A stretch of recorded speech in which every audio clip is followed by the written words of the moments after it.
Assalamu alaikum, hurmatly televiziyachilar. Kutmandu geçiңиздер менен айымдар жана мырзалар, интеллектуалдар. Бүгүн 28 февраль. Бүгүн финал. Кышкы сериялардын финалы.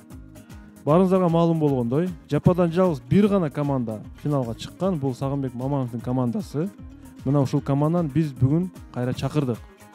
Телекөрүүчүлөр менен команда бүгүн таймашат. Анда эмесе, бүгүнкү оюнду ачык деп мен жарыялаймын. Команданын курамын ордого чакырууну баштаймын. Демек, бүгүнкү финалдык оюнда Илгизбек Шамырзаев, филолог, мыкты билерман, Юсупали уулу Залкарбек, команда мүчөсү, окутуучу, педагог. Темирлан Мамасалиев, экономист, финансист, жеке ишкер, команда мүчөсү. Дурусбек Касымов, команда мүчөсү. Талай Пазылов, команда мүчөсү. Бир топ жылдан бери биздин клубда ойноп келе жатат. Жана команданын капитаны Сагынбек Маманов. Батыралы Сыдыков атындагы Кыргыз-Өзбек эл аралык университетинин карьера борборунун жетекчиси. Кыргыз-Өзбек университети мына жаңы аталышка өттү. Батыралы Сыдыков атындагы эл аралык университет статусун алды. Биз ушул аталыш менен дагы университет жамаатын клубтун атынан куттуктайбыз.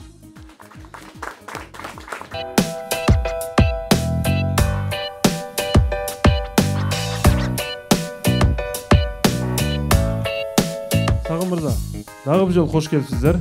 Мана жакшыбы, команда оюнга даярбы? Рахмат, урматтуу алып баруучу. Буйруса манайыбыз эң жакшы, даярдыгыбыз да буйруса жакшы. Телекөрүүчүлөргө, командабыз үчүн, жалпы жамаат үчүн Кудайым колдосо мыкты, кызыктуу оюн курганы буйруса аракет кылабыз. Рахмат. Командага анда ийгиликтерди каалайбыз.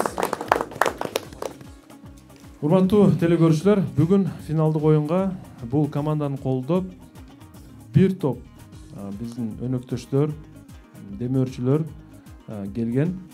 Алгач эле мен биринчи рахматымды ушул Батыралы Сыдыков атындагы Кыргыз-Өзбек эл аралык университетинин ректору Райымбаев Чаткалбай мырзага жана жамаатына билдиргим келет. Анткени ушул команданы колдоп бүгүн ушул ректораттын атынан, жетекчиликтин атынан бир 10 000 сом акчалай сыйлык ушул оюнга коюптур. Ушул команданы колдоо иретинде чоң рахмат.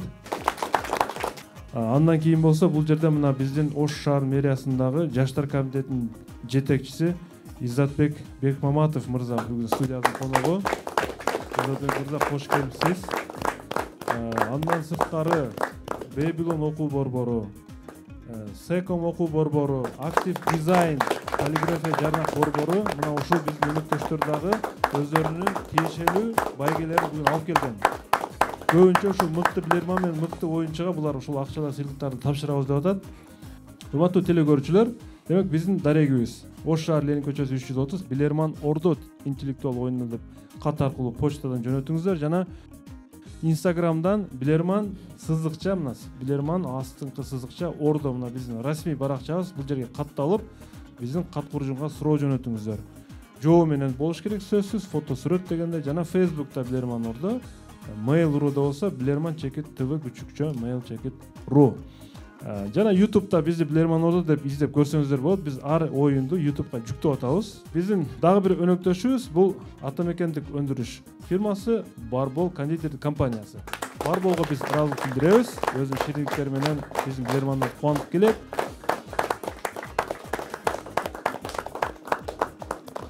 Биз финалдык оюнду баштадык. Биринчи раунд.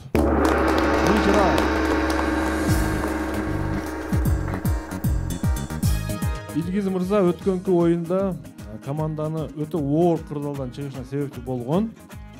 Мыкты билерман, мыкты оюнчу деп табылган. Бүгүн кандай болор экен? Мирлан Абдыразаков, Кербен шаары, Аксы районунан сиздерге каршы суроо берет. Урматтуу телекөрүүчүлөр, бүгүн мыкты деп кимдин суроосу табылса, мен азыр бул жерде айта кетейин, демек 3 суроого 1000 сомдон акча берилет. Мыкты деп табылган. Аны биздин ушул студиябыздын коноктору өздөрү белгилешет. Суроону угабыз. 19-кылымдын аягында Франциянын түштүк батыш тарабында жайгашкан Ландес регионунда ушундай койчумандар пайда болгон. Булар койчумандар, Талай мырза. Алар кой кайтарганда бутуна ушундай тирегичтерди коюп алган. Анын 3 себеби бар. Биринчи себеби аз кыймыл аракет менен чоң жерди басып өтүүгө жардам берет. Муну көбүнчө циркачтарда колдонот, билесиздер. Экинчиси бийик болуп көзү алыска жетет. Койлорду кайсы жерде жүргөнүн көрө алат. Үчүнчү негизги себеби кайсы? Кетти минута. Карышкырларга каршы урушкан маал. Жо, мен ойлоп атам да, эгер булар койчу болсо ушундай саздак жерлерде жүрсө, баткакка батпайлык да бул. Баткакка наоборот көп батып кетет бул. Мен ушундай бир маалымат окугам элем. Мындайлар тескерисинче баягы Судан Судан өтүштүр жеңил. Ал кой жайып жүрөт. Талаада, кой айлоо. Коопсуздук маселе мыймасы Баткакка бул жашта кайра көбүрөөк Мына биринчиси азыраак кыймыл аракет. Экинчиси бийиктиктен бардык душмандар карап турат. Карышта коргонуу. Үчүнчүсү дагы эмне үчүн бул бийик? Коргонуу же сууга. Бактарактар ал жерде эч кандай Мөмөжөмүш. бул жерге эле байланыштуу да. Мисалы бут кийимдерине Ошол болсо керек, ошол эле болсо керек. Мисалы баткакка батып калбоо, же мындай шагыл жер болот, улай жер, топурак жер болгондо эгер учтуу болсо бул баткакка кайра батып кетет. батып кетет да. Кар менен баткак не вариант. Судан өтүү. Коргонуу. Кандай болушун? Койлорго байланыштыралы, койлорго байланыштыралы. Топтогу ойнотуу үчүн максатында. Эмне кылат дагы? Ошол Аралайт дагы. Судан өтүү. Ушундай. Балким булардын бу 19-кылым, балким булардын бут кийими тикенектер бар, балким бир тикенектер. Сагын мырза. Коргонуу максатында деп. Ким жооп берет? Манде келип атат. Урматтуу алып барчу, биздин негизги вариант коргонуу максатында. Ошонун ичинде ошол чаян болот, же жаныбар чагат, же жылан чагат, ушул коргонуу максатында. Коргонуу максатында. Карышкыр кол салышы мүмкүн, ошол коргонуу максатында. Түшүнүктүү. Жооп кабыл алынат. Туура жоопту айтам. Талаларда жердин катмары жумшак болот, Сагын мырза. Жамгыр, бир аз жамгыр жаасы эле ошол аймак баткак сазга айланып кетиши мүмкүн. Ошол сазга айланып кеткенде койчумандар ошол саздан оңой өтүш үчүн ушундай ыкмаларды колдонушат. Жаныбарлардан коргонуш максатында эмес. Талкууда туура вариант бар болчу сиздердечи. Менимче Илгиз мырза айтып аткандай болду муну, бирок тилекке каршы жооп ушундай болуп калды. Азырынча эсеп 1-0 телекөрүүчүлөр тарапта. Батпаш керек да. Айттым го, баткактан коргонуу дедим. Баткактан коргонуу максатында. Телекөрүүчү Мирлан Абдыразаковду биз куттуктайбыз. Жакшы суроо жөнөткөн. Изатбек мырза, Бектурган мырза, анализдеп туруңуздар. Кайсы суроо жакшы болуп жаткандыгын. Бирөөнө токтолушубуз керек эле да. Телекөрүүчүлөр тарапка эсеп ачылды. Оюн улантылат. Экинчи раунд. Hoppa. Sütlerini oynayıp koyuyoruz işte.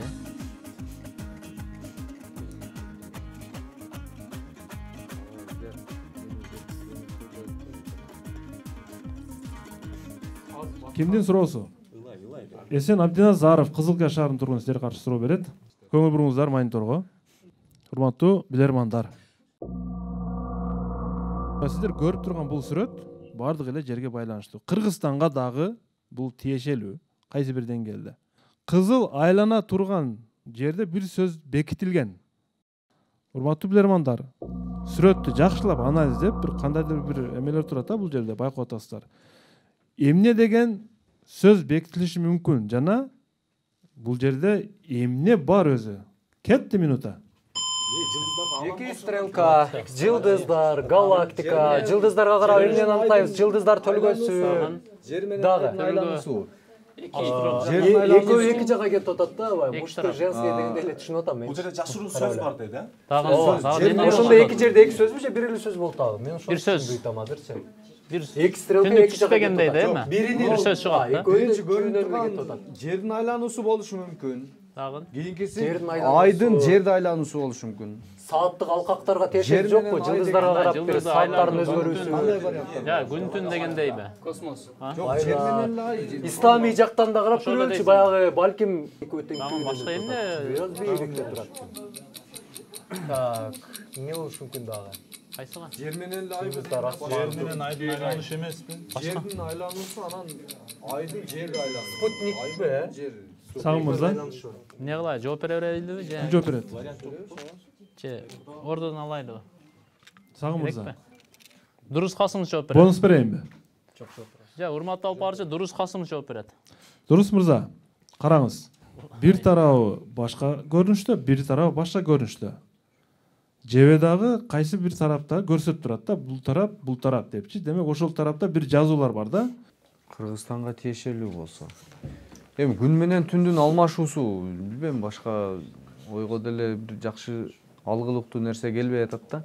Мен ойлодум элем бир жердин бул кызыл биринчи стрелка бул жердин айлануусун турабы, балким жер. Андан кийинкиси оң жактагысы. Менин оң тарабымдагы жердин айдын айлануусу деген. Жер менен ай деген сөз болуш керек, билбейм, башка неме келбеди мага. Жер менен кайсы жагы жер, кайсы жагы ай? Оң жагы ай болсо, мен сол жагымдагы жер болуп калабы ушундай да. Дурус мырза, сиз туулган айылыңыз кайсы айыл? Кыргыз Ата айылы, Ноокат району. Ноокат району Кыргыз Ата айылы. Кыргыз Ата айылыңызга барганда түндө эшикке чыгып асманды карайсыз да, туурабы? Асманды карасаңыз, сиздин оң жагыңыздагыдай асмандан жылдыздар даана көрүнөт. Ал эми Чыгыш менен батышпы жак. Ал эми шаар жерлеринде, чоң мегаполистерде түндө көчөгө чыксаңыз, сол жактагыдай болуп көрүнөт асман. Урматтуу Дурус мырза, бул жерде туура жооп асмандын эки башка көрүнүштөрдөгү абалы. Мына биздин борборубуз Бишкек шаарындагы смог маселеси жөнүндө дагы бул жерде сөз бар. Абанын булганышынан асмандын тунук эмес көрүнүшү жана айыл жеринде же болбосо тоолуу жерде асмандын тунук көрүнүшү.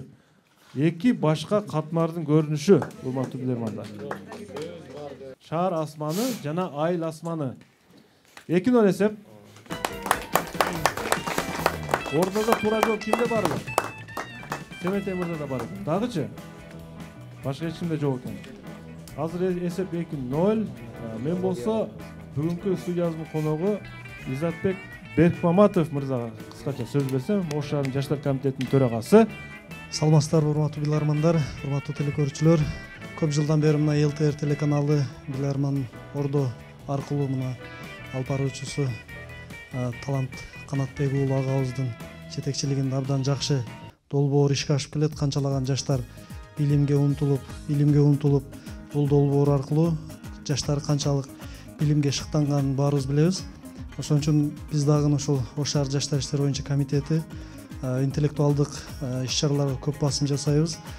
Биз да ушул оюнду жана мындан кийинки оюндарга колдоо көрсөтөлү деген максатта келип отурабыз. Кудайым буйруса, бул оюнга дагы ийгилик каалайбыз, мындан кийинки оюндарга дагы ийгилик каалайбыз. Биларман Ордо оюну өркүндөп өсө берсин. Изатбек мырза, чоң рахмат. Oyun ulantılат 3-cü raund. Өткөндө команда 4-1 эсебинен өйдө карай кеткен. Бүгүн дагы 4-0 чейин барабыз деп отурабы команда же. Менимче андай ой болбосо керек. Анткени убакыт өтө тез өтүп кетет. Актив дизайн суроосу. Илгиз мырза. Угатамын. Манаңыз кандай? Маанай жакшы, урматтуу алып баруучу. Биринчи суроодогу туура жооп айтылбай калган өкүнүп турасыз. Мен байкатам. Бир аз. Экинчи вариантта, бирок экинчи суроодо сизде менимче илинчек чыкпады, Ооба. Же бар беле? Жо. Жакындап атат. Суроону угабыз. Эл арасында, урматтуу билермандар, дубалдында эмнеси бар деген сөз бар? Кулагы бар. Дубалдында кулагы бар деген сөз бар. Бирок жашообузда бул сөздүн чындыгына да күбө болчу жагдайлар бар. Ушундай бир көрүнүш бар. Бир эмес, бир нече кулактарды дагы көрүп турабыз ушул көрүнүштө. Бир эмес, бир нече кулактарды көрүп турабыз.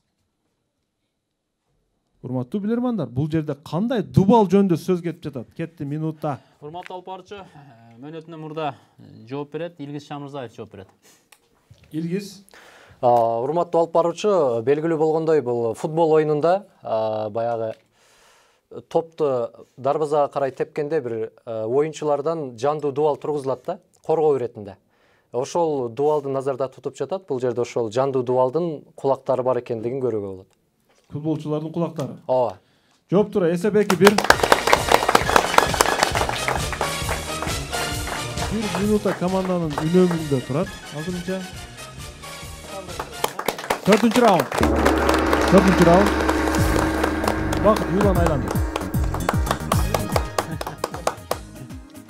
Опа. Эгерде азыр 2-нчи раундтагы суроодо бул көрүнүш шаар менен асмандын көрүнүшү десем, Сагын мырза. Жок, ал. Суроо жеңил болуп калмак. Ооба. Жазуу. Асылбек Камчыбеков Кызылкая шаарынын тургуну. Кызылкаядан телекөрүүчүлөр активдешип баратат барган сайын. Бул сүрөттө дельфиндин мындай оозун көрүп турасыздар да, атайын оозун ачып турат. Сиздер көрүп турган тили боюнча суроо. Дельфиндин байкаган болсоңуздар, тилинин четинде ашыкча ара сымал эттер турат. Байкап атасыздар, ара сымал эттер турат.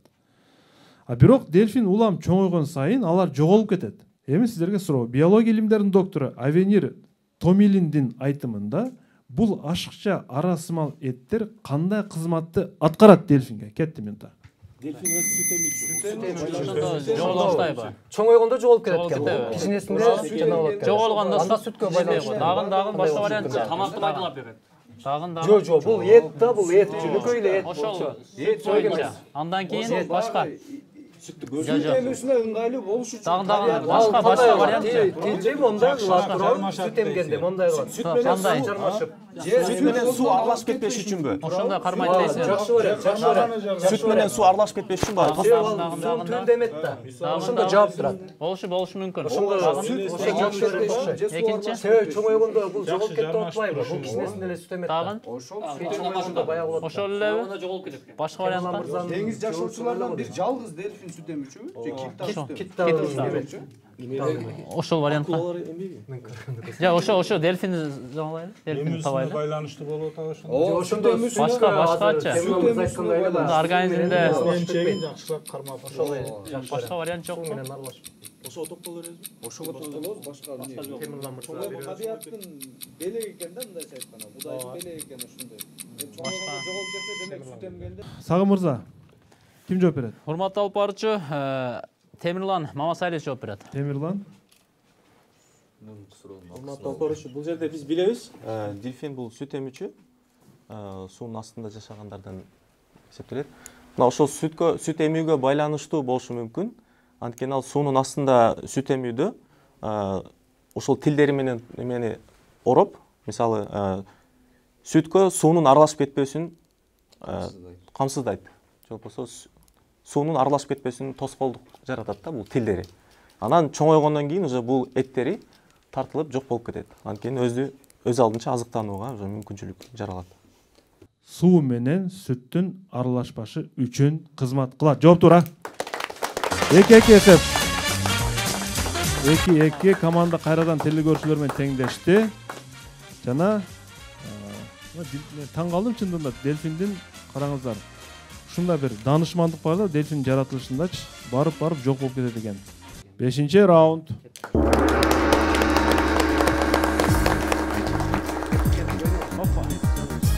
Дельфин канча жыл жашайт? Темирлан, маалымат барбы сизде? Өмүрү канча жылдык? Так маалыматым жок, бирок адам сыяктуу жашаса керек. Супер Блиц.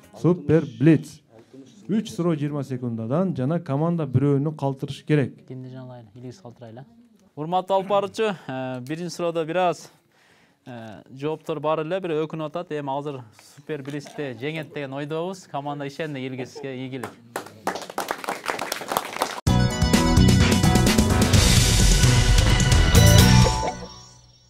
Илгиз мырза, коркпоңуз, сиз жалгыз эмессиз. Студияда Барчынай бар. Туура айтасыз. Барчынай кайсы жерде турат, Барчынай? Сол жагында. Студияда, сол тарапта. Бакыт Абдырасулов, Кара Суу районунан. Илгиз мырза. Угатам. Мен жана менин досум экөөбүздүн алдыбызда дейт. Куйрук, даалы, бел, колтук, көк моюн, ооз, туз жана дагы 3 аталыштагы нерсе бар. Биз досум экөөбүз эмне кылып жатабыз дейт. 20 секундда кетти.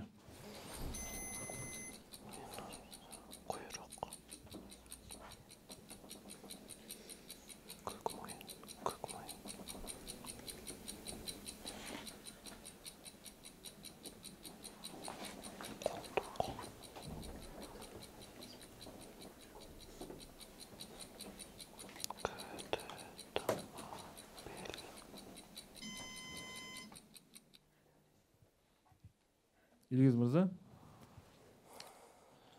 Бакыт Абдырасулов досу менен эмне кылып жатабыз дейт. Урматтуу алып баруучу, бул жерде эми көпчүлүгү бир этке байланыштуу бир түшүнүктөр болуп жатат. Мен ойлоп жатам, бул экөө балким бир эттерди бөлүштүрүп окшойт, бир жилик бөлүштүргөндөй эле элестетип атам менчи. Туз жиликке кандай тиешеси бар анда? Эгер жилик болсо, бул кыргыз улуттук оюндарынын бири тогуз коргоол оюну. Тогуз коргоолдогу үйлөрдүн аталыштары бул, Илгиз мырза. Кийинки үчөө бул ат өтпөс, текилдик жана эки тишти. Улуттук оюндарга маани берип жүрүңүздөр. Мен кабарым жок экен бул боюнча. Макул, эсинде эмес. 6-чы раунд. 6-чы раунд. Команданын үнөмүндө бир упай бар, 1 минута бар. Ордодон жардам алуу мүмкүнчүлүгү бар жана бонус бар. Ушул көрүнүштө пайдаланса болот. Азырынча телекөрүүчүлөр алдыда. Жеңип кетсе пайдалана албайт. Курбанбек Атамалиев Бишкек шаарынан силерге каршы суроо берет. Курбанбек мырза, кийинки сүрөттөрдө биз тарапты карап да түшпөйүңүз. Балыкты көрсөтүп. Урматтуу билермандар, Англияда, мына караңыздар, тогуз коргоолун Англияга өтүп атабыз. Билермандар ушундай да, ошон үчүн ар тараптуу болушубуз керек. Англияда илгертен калган салт болгон бир көрүнүш бар экен да.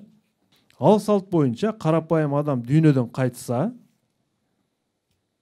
чиркөөнүн коңгуроосу бир гана жолу кагылчу экен.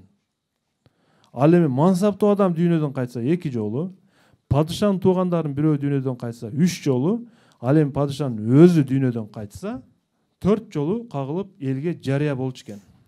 Эл журт коңгуроонун кагылышынан улам кандай адам дүйнөдөн кайтканын билчү. Күндөрдүн биринде сот күнөөсүз адамды камоого өкүм чыгарыптыр. Ошол күнү чиркөөнүн коңгуроосу 5 жолу кагылат. Мындай болуп көрбөгөн окуяга таңыркаган эл жабыла келип чиркөө кызматкеринен сурашат. Эмне үчүн 5 жолу кагылды? Ким дүйнөдөн кайтты? Падышадан дагы маанилүү ким дүйнөдөн кайтты деп суроо берди. Чиркөө кызматкери эмне деп жооп берди? Урматтуу алып баруучу, мөөнөт номурда жооп бар. Бизге азыр упай керек, буйруса аракет кылып, эми маалымат изденип, даярданып, көбүрөөк окуганды аракет кылдык. Бул жерде эми адилеттүүлүк жөнүндө сөз кетип атат. Адилеттүүлүк же чындык өлгөндө мындай 5 жолу кагылат деген. Бул сиздин акыркы жообуңуз. Баарынан бийик бул адилеттүүлүк деген. Жооп кабыл алынат. Макул, мен туура жоопду айтам. Мындай суроого чиркөө кызматкери минтип жооп берди. Ооба, падышадан да маанилүү бир нерсе бар. Ал адилеттүүлүк дейт. Адилеттүүлүк дүйнөдөн кайткан болчу ошол күнү. Эсеп кайрадан теңдешүүгө барды жана 3-3 эсебинде 6-чы раунд соңуна чыгып атат. 1 мүнөт дагы команданын үнөмүндө калды. Сары майдай сактап команда азырынча турат. Мүнөттөрүн 7-чи раунд. 7-чи раунд. Урматтуу телекөрүүчүлөр, биз бүгүн кышкы сериялардын финалдык турун ойноп жатабыз. 28 февраль ушуну менен кыштын акыркы күнү соңуна чыгат. Буйруса кийинки жумадан баштап биз жазгы серияларды баштайбыз. Биздин көрсөтүүгө жаңы кошулган телекөрүүчүлөр болсо, Инстаграмдагы биздин баракчабызга катталып, менимче көпчүлүк телекөрүүчүлөр Инстаграмда Билерман сызыкча Ордо биздин дарегибиз. Бакыт Абдырасулов, Кара Суу району. Суроо. Анын башы төөнүкү, көзү болсо шайтандыкы, кулагы уйдуку, мүйүзү бугунуку, буту жолборстуку, мойну жылаандыкы, тырмагы болсо бүркүттүкү, курсагы үлүлдүкү дейт. Териси болсо карптыкы дейт. Карп менче балык, карп балыгын айтып атат. Сиздерге эмнени айтып берип атам сүрөттөп дейт. Минута кетти. Уй, бугу. Дагын Башы төө дейт. Дагын. Көзү шайтан. Демек шайтан дегенде эмне? От элестетебизби жагандай? Мүйүз бугу. Өзгөчө бир. Кулагы уй экен. Жылан, бүркүт. Мүйүзү бугу. Шактап атат. Дагын. Буту жолборс. Дагын. Мойну жылан. Териси карп балыгы. Мага жана эле келип атат азыр. Төө. Башка нерсеге туура келбейт. Эмне да деңиз аты мына кем? Эгер жаныбарлар болсо. Деңиз аты ушундай да? Ушундай, бирок эми Башка. Ошол Анын буттары аждар эмеспи? Бир эми ошол мындай алганда деңиз аты ошол аждарга эле аждар окшош жокери. келет. Панда да. Шайтандыкы дейт. Шайтан. Ошол эле окшойт. Эми көзү чоңураак болот, анан суу кирбей. Деңиз атына окшоп атат бирок. Кабык болуш керек. Төөнүн башына окшош да. Мойну жыландыкына. Ошо жираф, Деңиз атынан кенгуру. башка эч нерсе келбейт азыр, чындыгындачы. Ооба, салыштырма болсо айтат эле. Бирок кулактары точно мындай Шайтан. анық билем мындай. Кулагы Үйдүн кулагы окшош да, чоң. Көзү шайтандык. Деңиз атынан Сагын мырза. үлүлдүкү дегенде бир эле керек эмес, баягы. Урматтуу алып барчу, командабыздын атынан Талай Пазыл жооп берет. Талай Пазылов. Эмнени сүрөттөп берип атат? Караңыздар, бир 5-6 жаныбарды мындай айтып атат да. урматтуу алып баруучу, биз команда менен келишип деңиз аты деп чечтик. Деңиз аты? Ооба, морской конек деп коет же деңиз аты. Түшүндүм. Туура жооп. Урматтуу билермандар, бул жерде Кытайда, балким Таиландда фестиваль, карнавал сыяктуу иш-чараларда булардын мистикалары бар да, Талай мырза, билесиз. Аждар сымалындагы мистикалык көрүнүштөр бар. Ошону 5-6 адам мойнуна кийип алып, ушул көрүнүштө фестивалдардан алып өтөт. Булар Кытай мистикасындагы аждардын сүрөттөлүшү болчу. Эсеп 4-3 кайрадан телекөрүүчүлөр тарапка өттү. Сиздерде тиешелүү бир туура маалыматтар бар болчу, талкууда мен байкадым, бирок топтоло албай калдыңар ошол ой пикирге. Оюн болсо улантылат. 8-раунд. 8-раунд.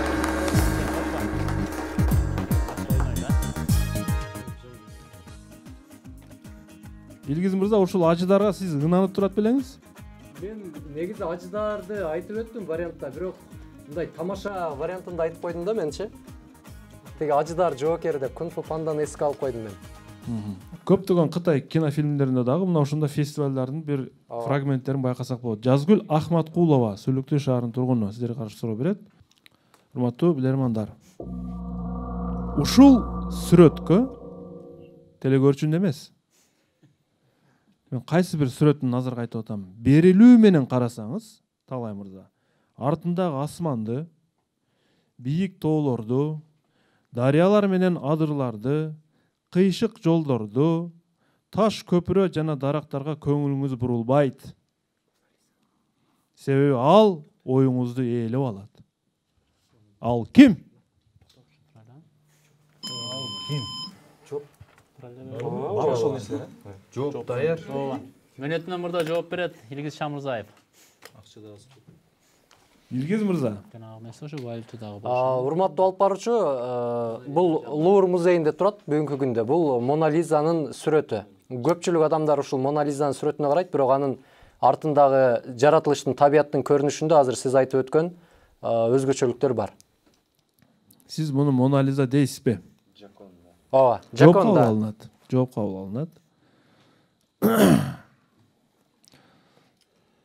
Тааныйсызбы Мона Лизаны? Мона Лизаны тааныйм, кашы жок. Баягы чогуу сүрөтүн тартканбыз. Мона Лизаны сизге көрсөтүп коеюн.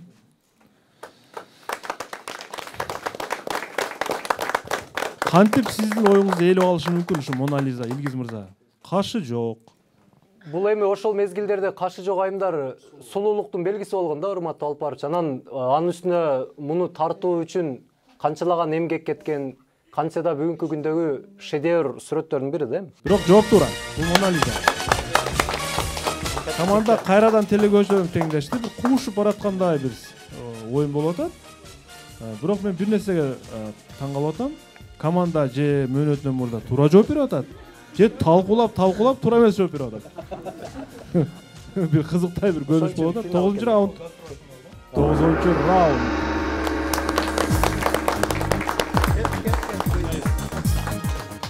Секомдун суроосу турат.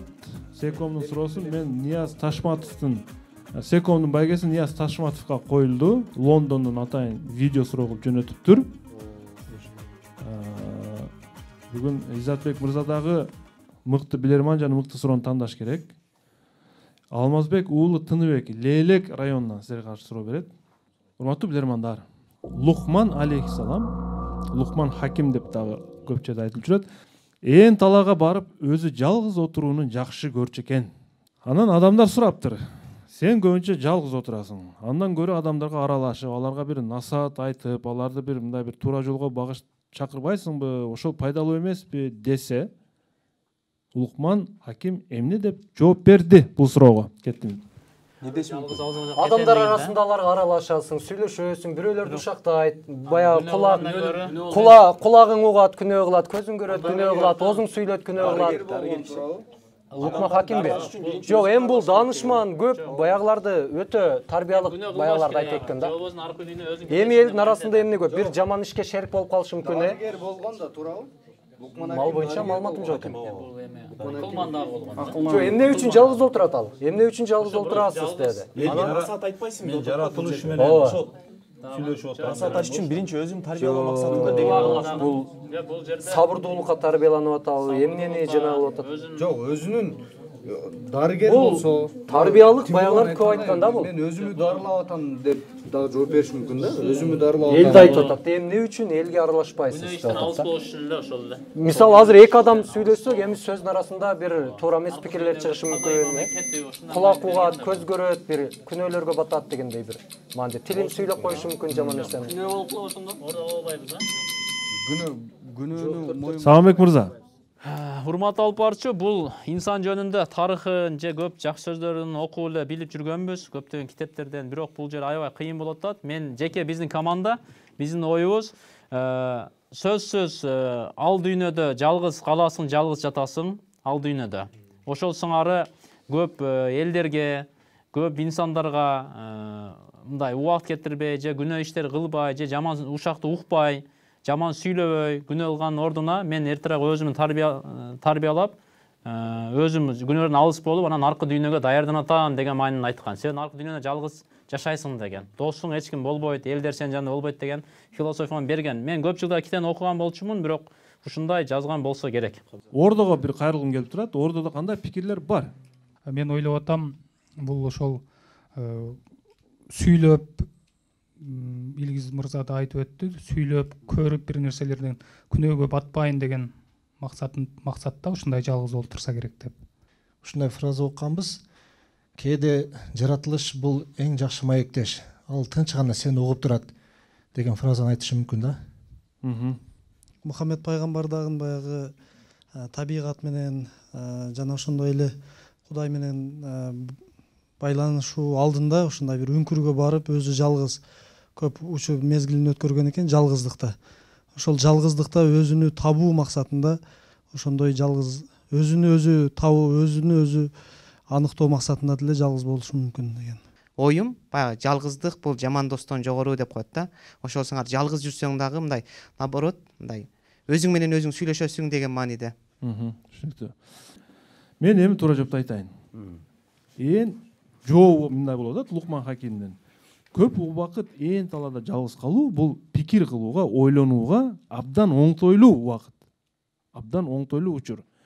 Канчалык көп ойлонгон сайын адам ошончолук бышат. Мына ушундай Сагым мырза, тилекке каршы сиздин жообуңузду мен туура деп кабыл ала албайм. Азырынча эсеп 5-4. Эсеп 5-4. Тыныбек Алмазбек уулу. Бул суроону жөнөткөн. Жакшы суроо. Менимче жана телекөрүүчүлөр бир упай алдыга чыкты азыр. 10 раунд. 10 раунд. 10 раунд.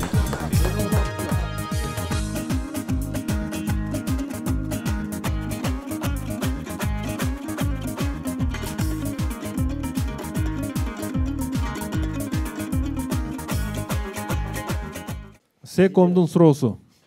Нияз Ташматов Лондондон сиздерге каршы суроо берет. Бул акчалуу суроо. Видеого көңүл бурабыз. Видео суроо. Ассаламу алейкум, урматтуу билермандар. Менин суроом төмөндөгүчө.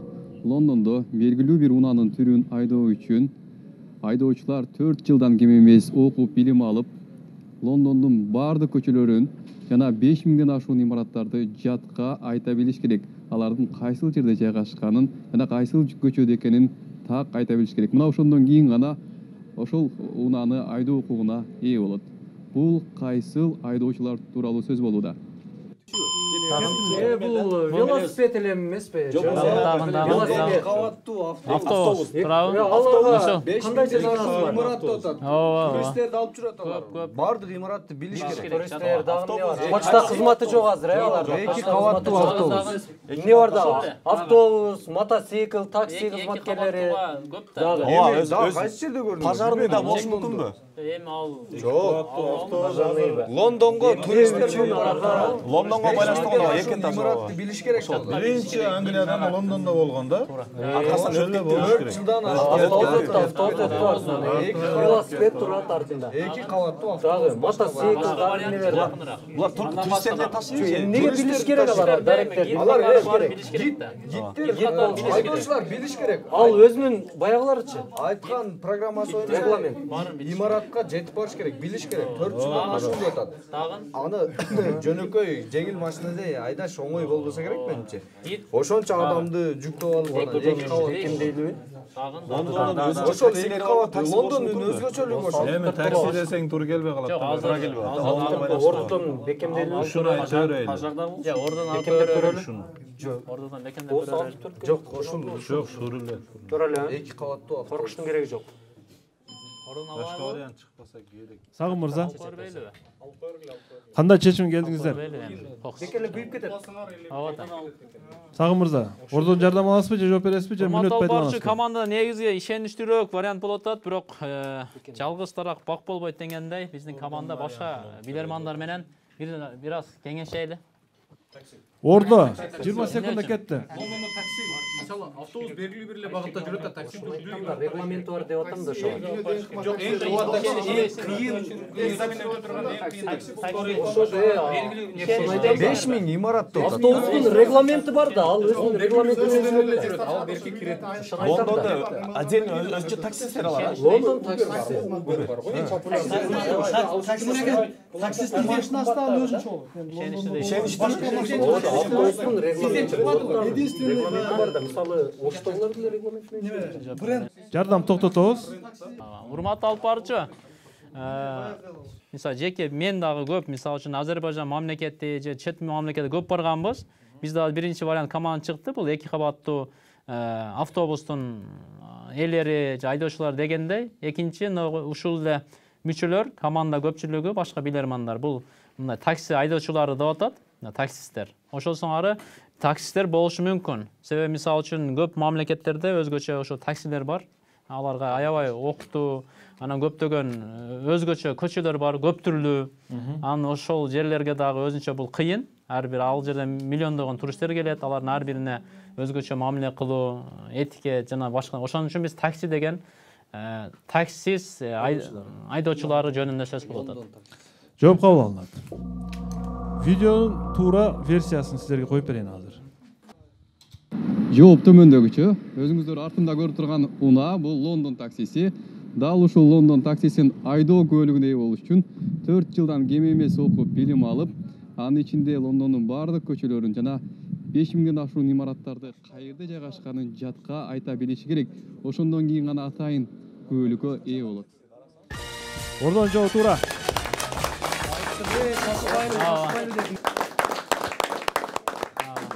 Секомдун 1000 сомун орду алып кетет эми Сагын мырза. Эреже шарт ушундай. Ыраазы болосуздар? Ыраазы болбойбуз, негизги. Акча эмес. Анда Секомдун конвертин бергиле Семетейге.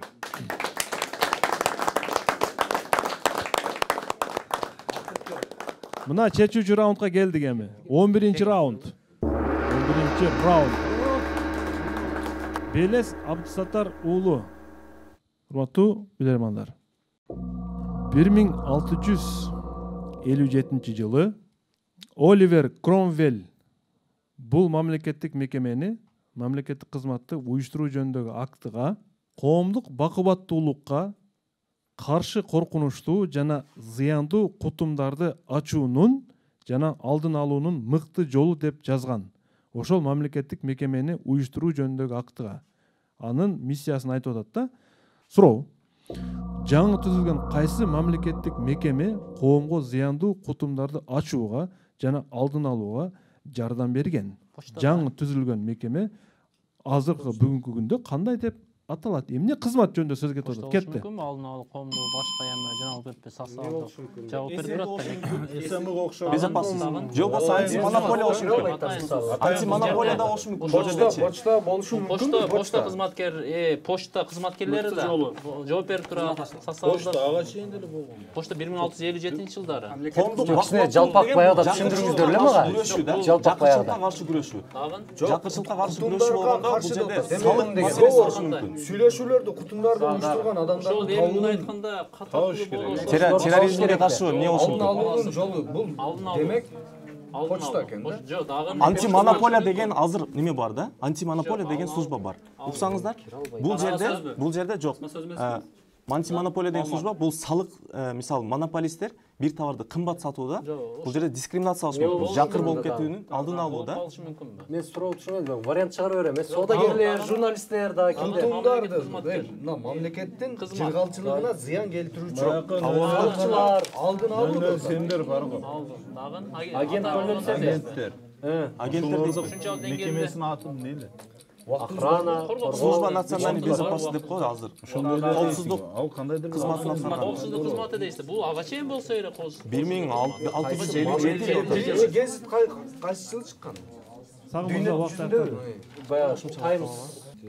Сагын. Урматтуу алып баруучу, акыркы жооп берген аракет кылайын суроого. 1657-жылы бул почта мекемеси болушу мүмкүн. Биздин командада почта. Ошол эле катарда антимонополия мекемеси болушу дагы мүмкүн. Мага бир вариант айтыңыз Сагын мырза. Ошол эле катарда негизи бул варианттар талкуу ичинде болуп, мага бир жооп келиш керек. Сагын мырза.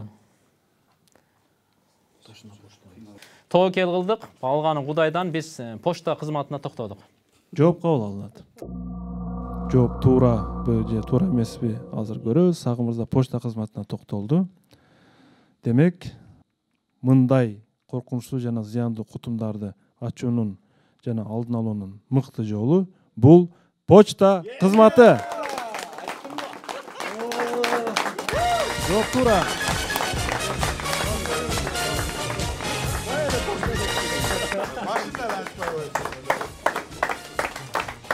Команда 6-5 эсебинде финалдык оюнду жыйынтыктады жана бир упай менен өткөндөгүдөй көрсөткүчкө жеңип чыгышты.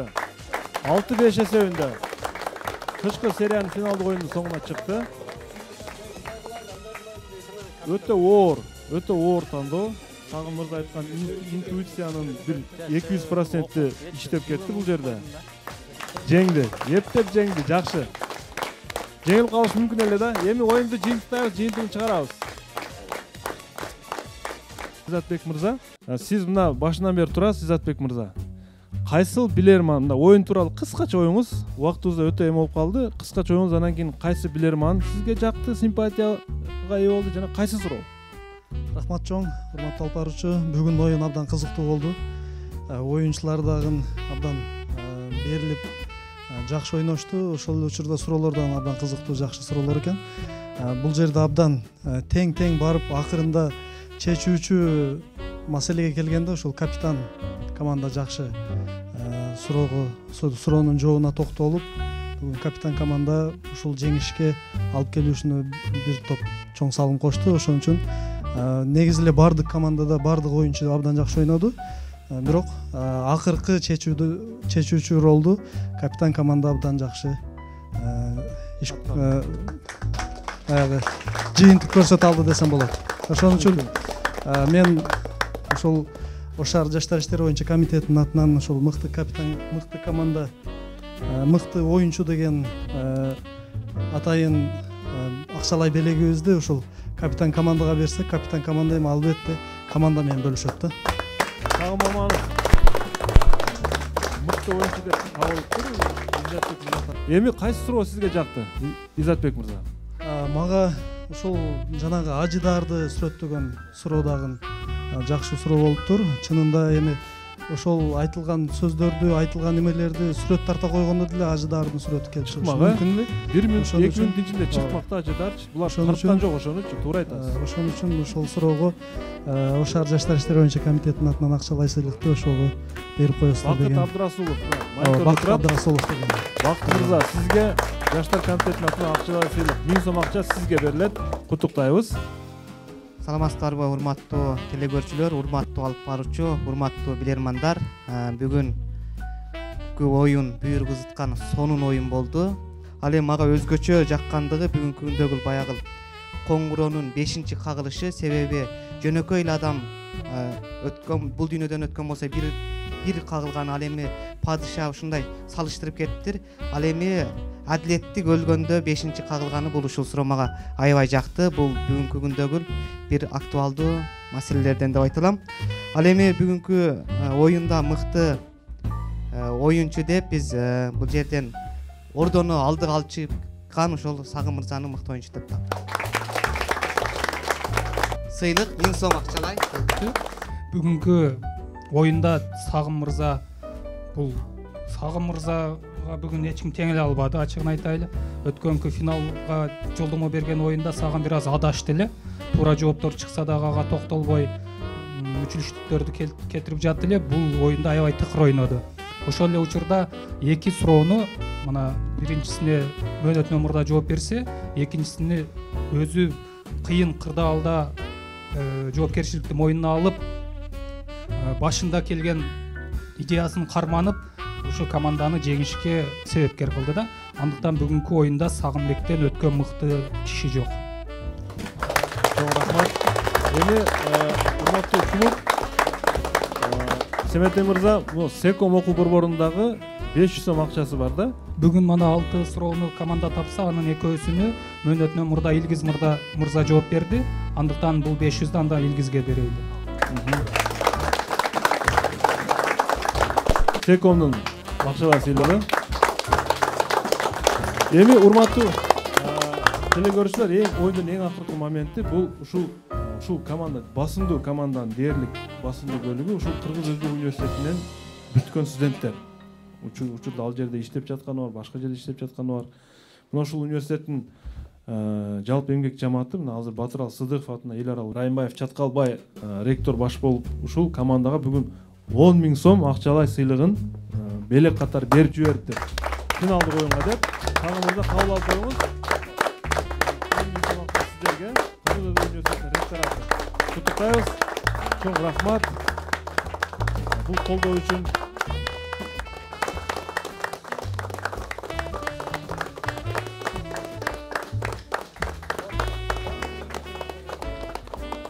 Барболдун эксклюзив торту Билерман Ордо деген. Ар дайым адал жана таттуу, дайыма жаңы гана. Командабызга рахматыбызды айтабыз. Ошол эле учурда уруксат бериңиз. Ушул мына көп жылдан бери айрыкча мына Ош шаарындагы белгилүү окуу жайлардын бири болуп калган мына Батырал Сыдыков атындагы эл аралык Кыргыз Өзбек университети, тагыраак Кыргыз Өзбек эл аралык университети болуп мына кубанып отурабыз. Ушул учурдан пайдаланып, мына Билерман Ордо жалпы биздин клубка, биздин командага демөөрчүлүк кылып, биздин окуу жайыбыздын жетекчиси, ректору баш болгон жамаатка Чаткал Кененбаевичка, ошол эле катарда мыкты студенттерибизге, студенттик жаштар комитетине алкыш билдиребиз. Биз дагы мыкты суроо катары адилеттүүлүк боюнча суроону мыкты дедик. Адилеттүүлүк болсун. Урматтуу телекөрүүчүлөр, урматтуу билермандар, мына ушу менен кышкы серия соңуна чыкты. Билеги күчтүү биринчи кат, билими күчтүү миңди жыгат. Көрүшкөнчө ассалому алейкум.